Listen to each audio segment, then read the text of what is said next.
how did pro day go? Yeah, it was definitely a good day, not just for me, but, a lot of my teammates. It was really nice, being out there with, 9 or 10 other guys that, I played with next to for the last 2 to 3 years. So being out there with all those guys, it was super fun to get out there and compete and have fun. Personally, I think I tested pretty well. Some things I exceeded my standards. Some things, I could have done a little bit better, but overall, I'm very happy with my times and my results. Feedback wise, anything you're going to be working on from now until all of this progresses up to the draft and everything else?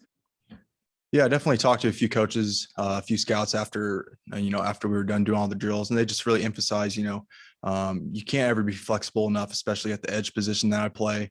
Always work on your bend, always keep it nice and sharp and crisp, and always stay flexible. So that's the main thing, I'm definitely going to hone in on and focus on, these next 2 to 3 months until the draft, and just always try to improve on those things, always keep those things nice and sharp.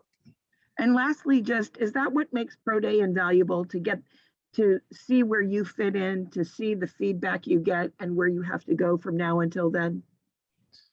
Yeah, definitely. Everything's important. Everyone has expectations on, what you should run, how high you should jump, how well you should move in the drills.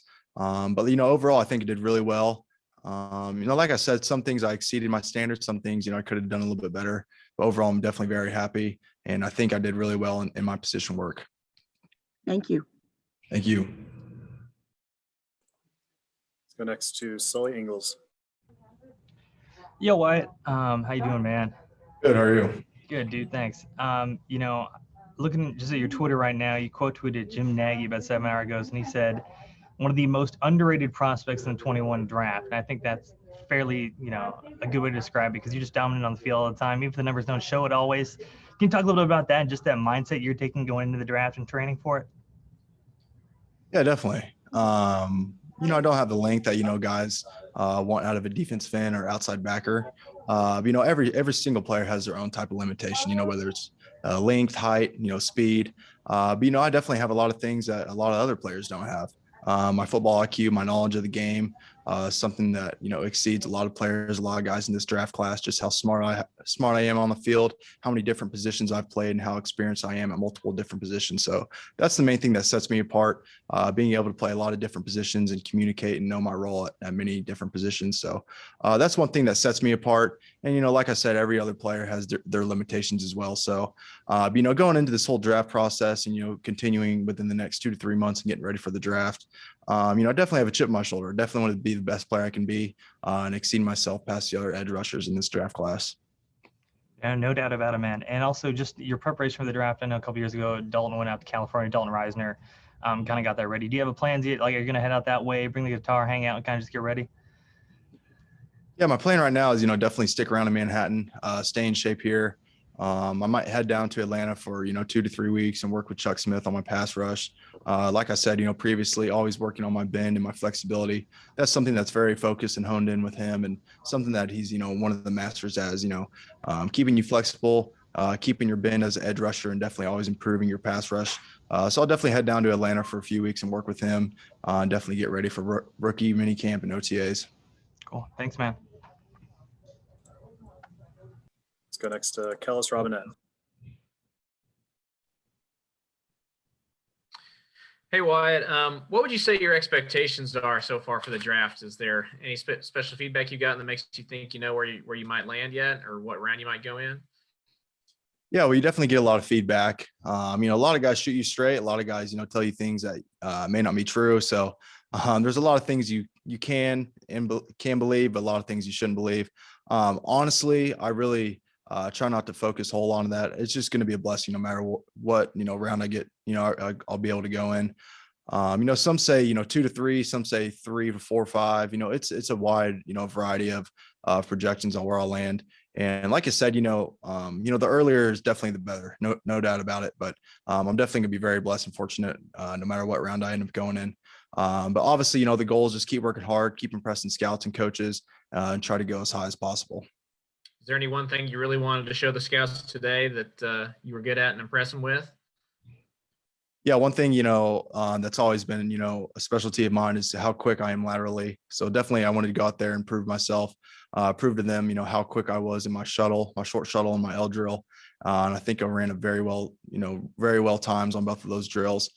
Just because, you know, lateral quickness is so important, especially as an edge rusher and as a defensive lineman. So I went out there and definitely exceeded my standards on those 2 drills.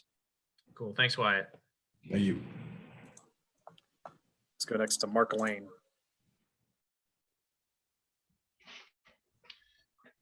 Who's your agent and what gym have you been training at specifically? And then also, is there anybody in the NFL, past or present, that you try to model your game after, or just say they do a good job, I'd like to add it to my game? Thank you. Yep. Well, my agent is Mitchell Moore Jr. and Pat Dye Jr. They're both with Sports Trust Advisors out of Buckhead, Georgia. A very good agency. I'm definitely glad and fortunate that I picked them. You know, they've been super helpful, super top-notch agency that's very on top of their game. The past 2.5, 3 months, I've been training at the Exos facility in Pensacola, Florida. I'm glad I went there. It was top-notch coaching, some of the best coaching I've ever received, especially for pre-draft training and combine training. And then, you know, some players I model my game after, current and former. There's a lot of players I look after. You know, growing up, my favorite players was Clay Matthews. You know, just the way he played, you know, similar statures between me and him, same height and weight. But some current players, you know, playing right now that I definitely model my game after is edge rushers like, you know, Trey Hendrickson with the Saints, Chase Winovich with the Patriots, just outside linebacker guys, type of edge guys that, you know, play with a high motor and are very productive on the field. Let's go to Samuel Rodriguez. All right. So how do you feel the strengths you already have are going to help you excel in the NFL? Definitely. Yeah, well, you know, the strengths I have, you know, I'm very laterally quick, like I mentioned earlier. Being an edge rusher, you know, the 40 is important. You need to be fast. You need to be fast off the ball. You know, it's definitely not as important as, you know, how laterally quick you are. And those are 2 things that I'm very, very well at. My hand usage is very well. You know, I went through a lot of pass rush drills today. My footwork was very well. I did well in those drills as well. And then, you know, even doing a little outside backer drops as well. We had a lot of experience of that at Kansas State in our playbook for sure, in our scheme. So I've done a lot of things that'll transition into the NFL that I've been doing a long time here at Kansas State. So that's definitely going to be very helpful in the future.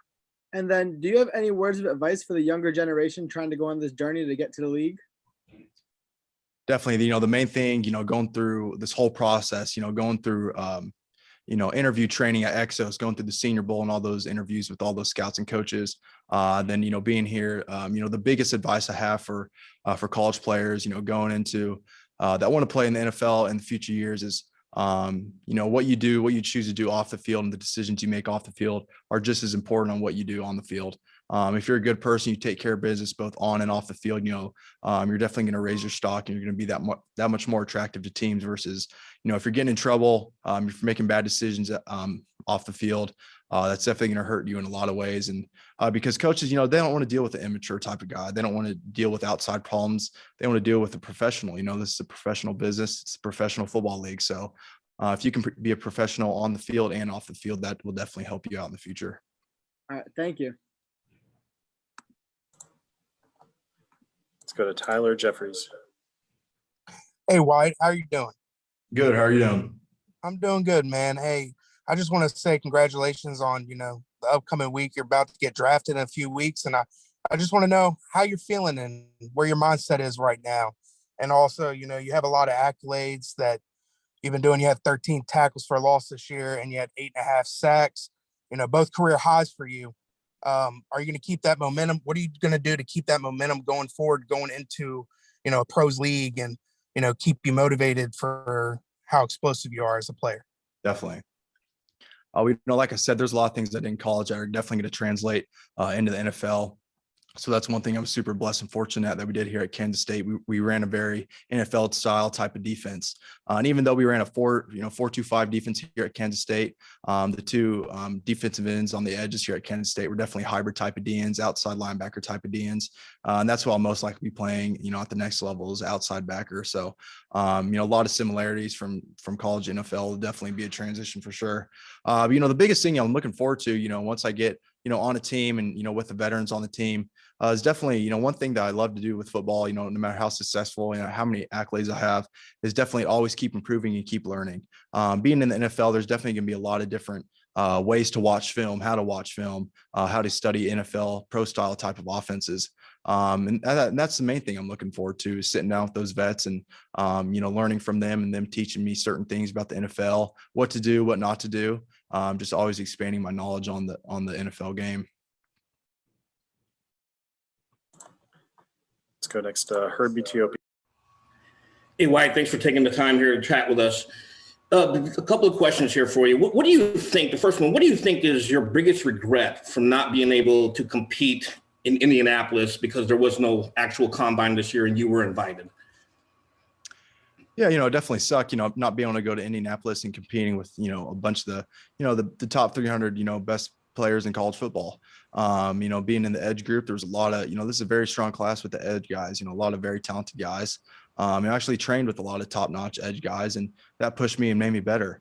But, the biggest regret, is definitely, just being in Indianapolis, and especially being a guy who was invited, definitely sucks, not being able to go there and performing at one of the biggest stages, one of the biggest job interviews of your life. So, it sucked for sure, but, the 300 other guys who got invited as well, weren't able to experience that just like me. So that's why Pro Day and the Senior Bowl was so important for me, just to go out there and showcase my skills and just definitely do the best of my ability at those 2 days for sure. And then two quick follow-up questions here. You mentioned your hybrid role at K-State. From the teams that you've talked to so far, you get the sense that maybe the 3-4 lineman is what they're looking at you for at the next level? Yeah, I'll definitely be playing, outside backer type of position. Certain teams, I say that, but the main teams I've been talking to, definitely I'd be an outside backer. I may be a little undersized, as a true 4-3 hand down defensive end, hand in the dirt type of guy. But, I did that at Kansas State, so I've experienced with that. And that's what makes me so versatile. I can do that. And I could play outside backer with all the dropping experience and man-to-man coverage experience that we had here at Kansas State.